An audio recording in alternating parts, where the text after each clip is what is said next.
don't buy I bonds. I bet that's something that our viewers, or some of our viewers, can't ever imagine either of us ever saying. But there are instances where buying I bonds does not make sense, and we would not recommend it. We're going to be talking about 4 of those situations today.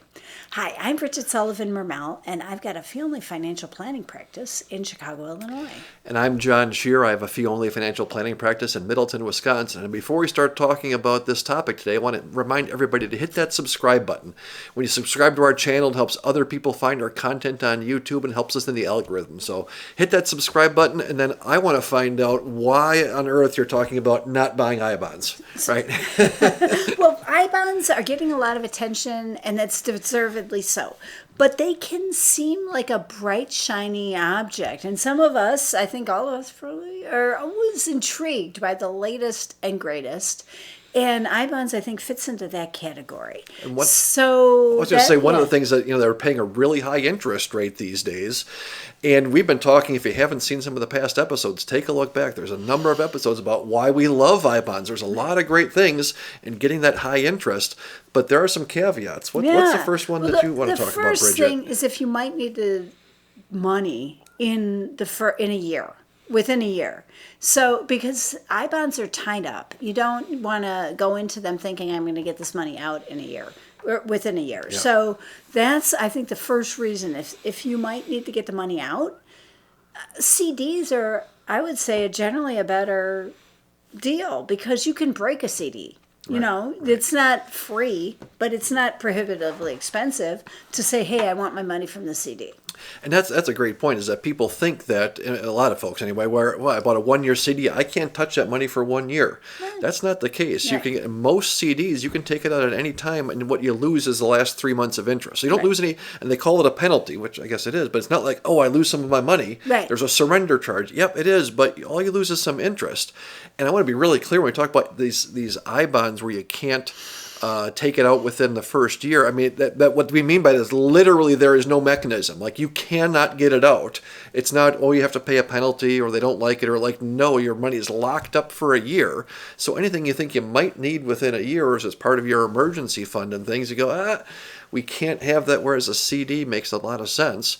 And maybe that's a good segue into the second point, is like, why wouldn't you want to buy an I-bond and have this inflation protection on it, is if you don't have other emergency funds, right? This can't be part of your emergency fund, in part for that reason that we just talked about with not being able to get into it, right? Yeah, and a major component of people being happy with their money is having an emergency fund. And because it just serves as a cushion and helps you be able to do other things like have a higher deductible on your insurance, and just living to paycheck, which is not having an emergency fund, is correlated with a lot of negatives, like statistically, but I've just seen it with my clients.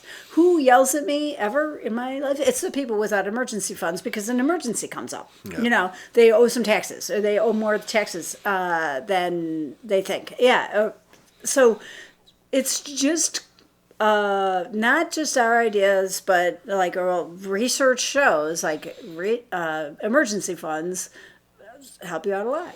One of the things when we talk about emergency funds, just put some context around that, is at least what I talk about, and I think it's similar for you, Bridget, is having 10% of your money in the bank someplace, right? Mm-hmm. I can write a check in case the radiator goes on the car or whatever it is. And then having 20% in the emergency or triple whammy fund, right? Where you go, it's not just the car, it's the car, and then this happens, and then that happens, and then you have that. So something like 30% of your income in these cash reserve type things is how we think about it. Similar for you, and right? Again, I say at least 10% of your annual income. So when you first spoke, you said of your money, and I wanted to feel a little more specific. Thanks for being clear on that. Yeah. Like, so we take your annual income. So if you make $100,000 a year, I want to have $10,000 in just an emergency fund, and that's what I'm talking about for this. How much should you have in your emergency fund? We also like to have secondary emergency funds. In the first year, that's what the less accessible emergency funds, and that's really what the I-bonds is, and particularly in the first year, it's not accessible. So it doesn't really count as a part of your emergency fund until year 2, and then it's a great part of your emergency fund. That's sort of the dichotomy of these I-bonds, right? Is in the first year, if you don't have a sufficient emergency fund in those ranges, primary or secondary, you go, listen, we can't use this because you can't touch it. Yeah. Right. After the first year, though, I know a lot of people started buying I bonds probably a year and a half ago when we first started talking about them. Now it is liquid Right. after that first year. So what's this like? You're going to get to a point where it can be part of your emergency fund. It's just not when you start off with it, right? Right. Exactly. So that's another reason. So the other thing is that, we've had a lot of problems, or not a lot, but there's significant problems with using the U.S. Treasury Direct website. So it's antiquated. The I-bonds started in like 2001 or 2005. Yeah, maybe a little before that, yeah. And I think that's when they set up the system. And so if you have to have like your notebook at hand, so you remember all the passwords, and what do you even do with passwords, and you have to remember how to log in, and Well, and when you put in your password, you don't type in the password. They got this typewriter thingy. Like last time and you got to click on the thing to do the typewriter deal, right? To put in the password, and the third thing, why wouldn't you do it? Is it takes some technical doing to get it done. It's not necessarily simple like a lot of other things. Yeah. And so if futzing with the technology and the logins and the system from the the early 2000s, Yeah. right? This ancient system, and nobody cared about it. Think about this, inflation hasn't been a big deal for like the better part of 20 years, right? So nobody was really excited about I-bonds. Now inflation's ramped up the last little bit, and suddenly, holy cow, this makes a difference. And there was no reason to put resources into this website to buy I-bonds, and now there is, and you can't buy them, right? You can't go to your Schwab account, to your Fidelity account. You can buy other type of treasury bills and treasury bonds and other things.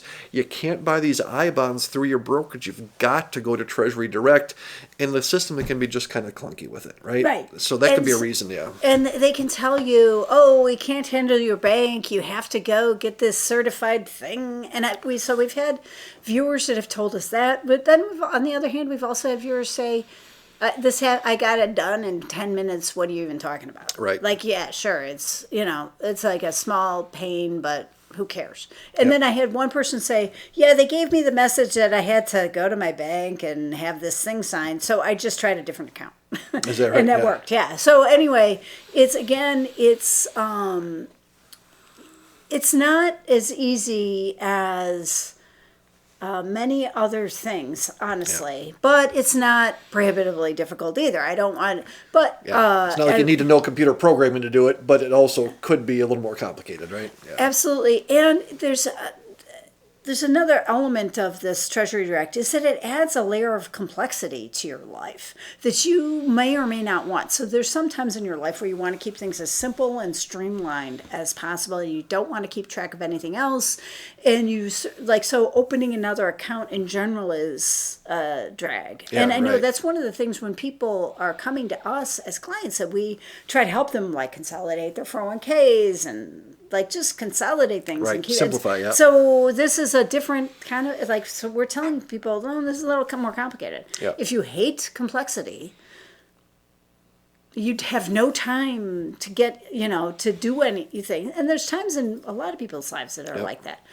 Then again, not the best time. So this is my third point, second part of it. It's like, okay, you're adding complexity. And then why would you want it? Is you're adding complexity, but if with things the way they have been recently, you can earn returns of interest of 50 to 100% more than what you can get in other similar places, right? Or more than the stock market's making. Yeah, right. So right. So hey, why not? Okay. I want to make sure we hit on our fourth point before we wrap things up here, is that where does it not make sense to do I-bonds? It's that if you haven't maxed out your retirement plan through work, you haven't maxed out your Roth IRA contributions, it's not a hard and fast rule in my mind anyway, but it's not a slam dunk. Like, should you not do I-bonds? I don't know. Doing the retirement plans through work, doing the Roth IRAs often makes more sense than having, some extra interest on your $10,000 I-bond purchase, if that's what you do, right? So that's the other place. If you're not maxing those retirement plan things out, really think hard about doing those things first. Might or often is maybe the best way to do it. Of course, your mileage may vary, right? Right, exactly. So it's a great time to wrap it up. I am Bridget Sullivan Mermel. I've got a fee-only financial planning practice in Chicago, Illinois. And I'm John Shear. I have a fee-only financial planning practice in Middleton, Wisconsin. Both Bridget and I are taking new clients at our practices, so we'd love to have you reach out. But we're also members of the Alliance of Comprehensive Planners. And if you like the way that we think and are looking for somebody in your local area, check out acplanners.org to find somebody who thinks of a similar way that we do that might be local to you. And don't forget, please subscribe.